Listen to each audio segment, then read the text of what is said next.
할렐루야. 우리 2024년 새해 오늘 1월 2일이네요. 두 번째 날 이제 기도하러 오신 분 여러분을 주님의 이름으로 환영하고 축복합니다. 저를 따라하겠습니다. 은혜의 힘으로 이기게 하소서. 은혜의 힘으로 이기게 하소서. 네, 올해 2024년 신년 특별 새벽 기도회 주제로 삼아봤습니다. 여러분, 은혜의 힘이 또 한 해 동안 우리의 심령에 가득하길 바랍니다. 아무리 생각해봐도 은혜만큼 좋은 게 없는 것 같습니다. 그래서 은혜를 주제로 또 신년 함께 마음을 나누면서 함께 기도하고 주님의 은혜를 구하는 귀한 시간이 됐으면 좋겠습니다. 하나님의 말씀을 함께 보겠습니다. 허락하신 하나님의 말씀 데살로니가 후서입니다. 신약성경 데살로니가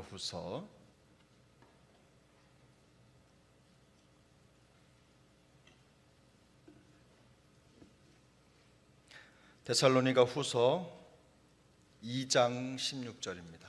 2장 16절. 데살로니가 후서 2장 16절. 데살로니가 후서 2장 16절 17절 두 절 말씀인데요, 이게 아주 깁니다만 한 문장입니다. 한 문장인데 우리 함께 다 같이 16절 17절 읽겠습니다. 하나님의 말씀입니다.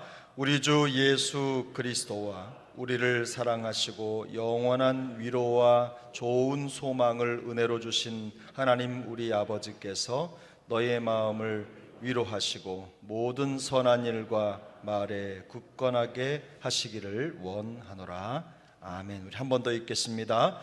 우리 주 예수 그리스도와 우리를 사랑하시고 영원한 위로와 좋은 소망을 은혜로 주신 하나님 우리 아버지께서 너희 마음을 위로하시고 모든 선한 일과 말에 굳건하게 하시기를 원하노라.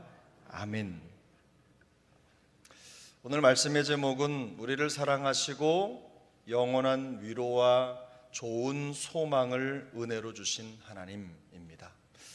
제목이 조금 깁니다만 이 제목은 사실 더 길어야 맞습니다. 오늘 16절 전체가 제목입니다. 그래서 앞에 우리 주 예수 그리스도와를 포함해서 쭉 하나의 제목으로 읽으면 더 좋습니다. 이 16절, 17절 이 두 구절은요, 성도를 위한 바울의 짤막한 중보기도입니다. 한 절밖에 안 되는, 한 문장밖에 안 되는 아주 짧은 기도지만 이 기도 속에는 바울의 예수님에 대한 신앙 고백 그리고 성도를 향한 간절한 중보 기도가 담겨져 있습니다. 16절을 보겠습니다. 16절인데 우리 주 예수 그리스도와 우리를 사랑하시고 영원한 위로와 소망, 좋은 소망을 은혜로 주신 하나님 우리 아버지께. 바울은 의도적으로 예수님과 하나님 아버지를 한 분처럼 표현합니다. 우리가 성경을 읽을 때는 우리 주 예수 그리스도와 그리고 하나님이죠. 영원한 위로와 좋은 소망을 주시는 하나님, 우리를 사랑하시고 영원한 위로와 좋은 소망을 주시는 하나님, 이렇게 딱 나누어서 주어가 둘인 것처럼 예수님과 하나님 이렇게 두 분을 생각할 수 있습니다. 그런데 16절과 17절 전체를 보면 예수님과 하나님을 한 분으로 한꺼번에 받아서 또 이 하나 또는 한 명을 지칭하는 단수 동사를 사용합니다. 그러니까 예수님과 하나님을 이렇게 나눠서 읽지만 그러나 이 두 분, 예수님과 하나님을 하나로 묶어서 한 분으로 표현을 한 겁니다. 예수님과 하나님을 한 분으로 이해했기 때문에 바울은 이 기도를 통해서 기도를 시작하면서 자신이 예수님을 누구라고 생각하는지를 분명하게 보여주는 겁니다. 바울은 예수님을 하나님으로 고백합니다. 성도를 사랑하시고 영원한 위로와 좋은 소망을 은혜로 주시는 분은 다름 아닌 예수님이십니다. 그 고백을 하고 있는 겁니다. 이 은혜로라고 하는 말이 있죠. 은혜로 주셨다. 은혜로라고 하는 말은 요즘으로 표현하면 선물로라는 뜻입니다. 하나님이 성도를 구원해 주실 뿐만 아니라 성도의 삶을 지탱하고 이끄시는 우리 주님께서 성도를 사랑하시고 영원한 위로와 좋은 소망을 선물로 주신다. 그러니까 주님께서 우리에게 그 선물을 허락해 주신다라고 하는 고백을 처음에 하고 있는 거죠. 물론 우리도 예수님을 하나님으로 고백합니다. 여러분 그러시죠? 여러분도 예수님을 하나님으로 고백하시죠? 우리 중에 누구도 예수님을 하나님이시라고 고백하지 않는 사람은 없어요. 그걸 의심하는 사람이 없습니다. 보통의 그리스도인이라면 말이죠. 그런데 하나님을 하나님으로 지식적으로 알고 있는 것과 그것을 믿음으로 고백하는 것은 다릅니다. 우리가 드리는 기도는 지식에 기초한 것이 아닙니다. 믿음에 기초한 것입니다. 우리는 기도할 때 믿음으로 기도합니다. 우리가 믿음으로 예수님의 이름을 의지하여 기도하면 하나님이 우리의 기도를 들으시고 응답하실 것을 믿습니다. 그러므로 믿음은 여러분도 다 아시지만 단순한 이론이 아닙니다. 공부해서 예수님을 믿을 수가 없어요. 공부해서 예수님을 하나님으로 인정할 수가 없어요. 그래서 성도의 삶과 깊이는 바로 이 믿음으로 결정됩니다. 그러니까 믿음은 성도의 삶의 실제인 거죠. 성도의 삶은 예수님을 누구로 믿느냐에 따라서 그 믿음의 깊이가 결정이 됩니다. 말하고 행동하고 기도하는 것을 보면 예수님을 믿는 믿음의 깊이를 짐작할 수 있습니다. 사실 바울의 시대에는요, 예수님을 하나님으로 믿는다는 것은 목숨을 내놓는 것이나 다름이 없었습니다. 지금 우리 시대, 지금 이 상황하고는요 180도 다릅니다. 예수님을 믿는 것 때문에, 그 믿음 때문에 성도들은 박해를 당했고 죽임을 당했습니다. 더군다나 예수님이 처참하게 십자가에서 돌아가신 지 20년도 안 된 상황이에요. 그런데 그런 상황에 핏덩어리가 돼서 죽으시고 돌아가신 그 예수님을 하나님으로 고백한다는 것은 그 당시의 문화로서는 도무지 받아들일 수 없는 모습이에요. 그래서 예수님께 신앙을 고백하는 것 자체가 이들에게는 신앙을, 목숨을 담보한 상황인 거고, 그 당시에 대부분의 사람들에게 있어서는 있을 수 없는 일을 지금 하고 있는 거예요. 더구나 말이죠, 유대교 출신으로 성경을 거의 외우다시피 하는 정도의 깊은 구약 성경에 대한 학문적 통찰과 지식을 가지고 있는 바울이 예수님을 하나님으로 고백하고 있는 거예요. 보통 일이 아닙니다. 그래서 예수님이 우리를 사랑하시고 영원한 위로와 소망을 은혜로 주시는 분이라는 고백은요, 현실 속에 있는 모든 본인이 겪는 모든 고난을 믿음으로 초월하고 있다는 것을 보여주는 겁니다.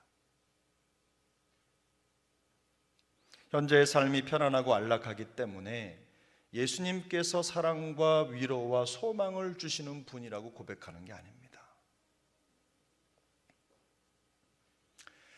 삶이 어렵고 힘든데 모든 것이 은혜지요, 이렇게 고백하시는 분들을 뵈면요, 그냥 마음이 숙연해지고 도전을 받습니다.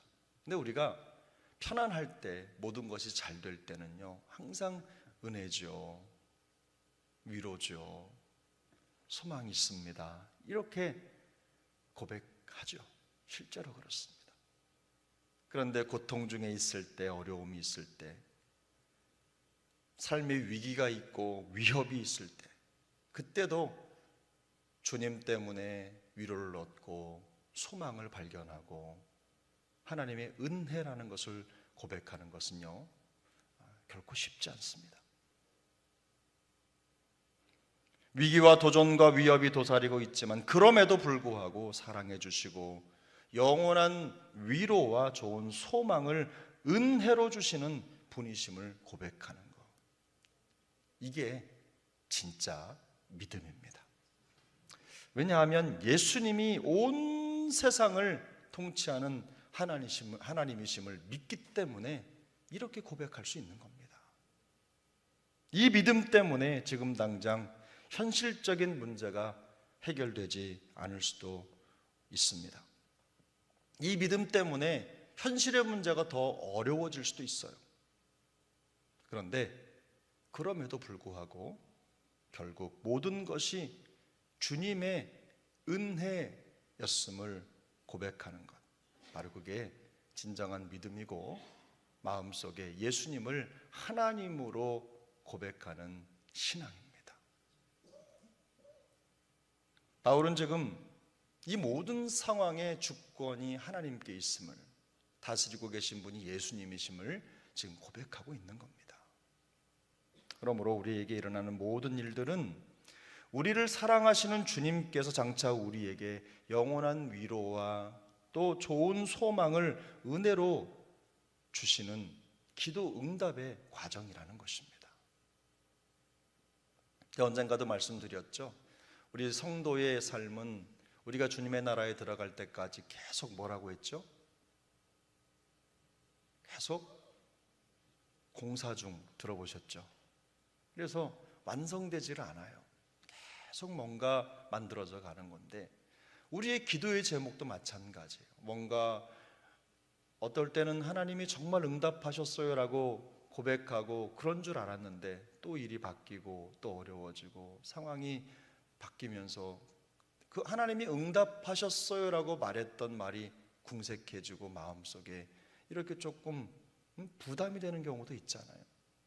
그래서 이게 잘못된 건가 이런 고민을 하는데 그렇지 않다는 거예요. 그 모든 과정이 하나님이 우리를 향한 놀라운 역사와 또 응답을 이루어 가시는 과정이라는 거예요. 그래서 여러분 2024년 새해는 예수님이 하나님이심을 믿는 우리의 믿음이 더욱더 견고해질 수 있기를 바랍니다. 우리를 사랑하신 주님께서 우리에게 영원한 위로와 좋은 소망을 선물로 주실 것을 확신하고 기대하는 새해가 될 수 있기를 예수님의 이름으로 축복합니다. 그 다음 이제 17절을 함께 보겠습니다. 17절 함께 읽습니다. 너희 마음을 위로하시고 모든 선한 일과 말에 굳건하게 하시기를 원하노라. 아멘. 여기에서 중요한 것은 위로하시고라는 이 바울의 표현입니다. 위로하시고. 신약성경에서 이 말은 성령님을 나타내는 말로 자주 사용이 됩니다. 이 위로라는 말로 번역이 된 말은 그 출발점이 우리가 성령이라고 번역하는 그 말의 시작점이에요. 근데 바울의 기도를 듣는 성도들은요, 이 표현을 들었을 때 머릿속에 그 마음속에 성령님이 떠오른 거예요. 바울의 위로를 전할 때 마음을 위로해 주시기를 원한다라고 했을 때 성령님을 떠올리는 거예요. 특별히 이 단어는요, 가까이에서 지극히 개인적인 도움을 주는 사람을 표현할 때 이 단어를 쓰기도 합니다. 공중에서 공개적으로 여러 사람에게 한꺼번에 하는 행동이 아닙니다. 한 사람 한 사람에게 전화를 걸어서 마치 오손도손 얘기를 하듯이, 아니면 찾아가서 뭔가 도움을 주고 말을 거는 그런 모습을 연상하게 하는 단어입니다. 그 다음에 굳건하게 하다라는 말은요, 말 그대로 의미가 똑같아요. 그 자리에 그대로 있으라는 뜻이에요. 딱 발을 붙이고 고정된 채로 움직이지 말라는 뜻이거든요. 근데 거기에 일과 말이라는 표현이 붙었어요. 선한 일과 말. 근데 마음의 상태가 외면으로 드러나기 때문에, 마음의 상태가 말과 행동으로 드러나기 때문에 이 마음의 상태와 이 외부적인 행동, 그 속 사람과 겉 사람을 연결해서 지금 얘기하고 있는 겁니다. 그러므로 17절은요, 성도들이 현실적인 문제가 해결되게 해달라고 기도하는 게 아닙니다. 성도들의 삶의 영역에 있는 당면한 숙제가 해결되게 해달라고 기도하는 기도가 아니에요. 바울이 그걸 모르는 게 아닙니다. 여전히 성도들이 어려움에 처해 있고 심지어는 박해와 죽음을 직면한 그 삶을 살아가고 있는 성도의 삶이라는 걸 너무나 잘 알고 있는데, 그 믿음을 고백한 것 때문에 이제 죽을지도 모르는, 또 많은 사람들의 눈을 피해서 숨어 있어야 하는 그런 상황들이 전개되고 있음에도 불구하고 지금 바울은 하나님 아버지, 그 문제를 하나님이 해결해 주십시오 라고 기도하지 않아요. 대신 이렇게 기도하는 거죠. 너희의 내면을 성령의 도우심에 대한 생각으로 가득 채워서 말이나 행동이 흔들리지 않게 하라. 하나님 아버지, 고난 중에 있는 성도들을 도와주셔서 성령께서 그 생각과 마음을 붙들어 주시고 가득 채워 주셔서 말이나 행동이 흔들리지 않도록 하나님 그들을 도와주옵소서, 이렇게 기도하는 겁니다. 문제의 해결이 아니라 그럼에도 불구하고 흔들리지 않게 해달라고 기도하는 겁니다. 왜냐하면 내면의 상태가 외적으로는 말과 행동으로 나타나기 때문에, 특별히 말과 행동이라는 것은요, 그 속사람의 상태가 삶의 전반에 총체적인 영향을 끼친다는 점을 강조하고 있는 겁니다. 누구나 현실에 어려움을 당할 수 있습니다. 예수님을 하나님으로 믿는다고 해서 어려움이 비껴가지는 않습니다. 재정적인 문제, 관계의 문제, 가정의 문제가 자연적으로 사라지지도 않습니다. 그러나 성도를 도우시는 성령님에 대한 생각으로 가득한 사람은, 그 마음이 성령으로 가득한 사람은 말과 행동에서 차이가 있습니다.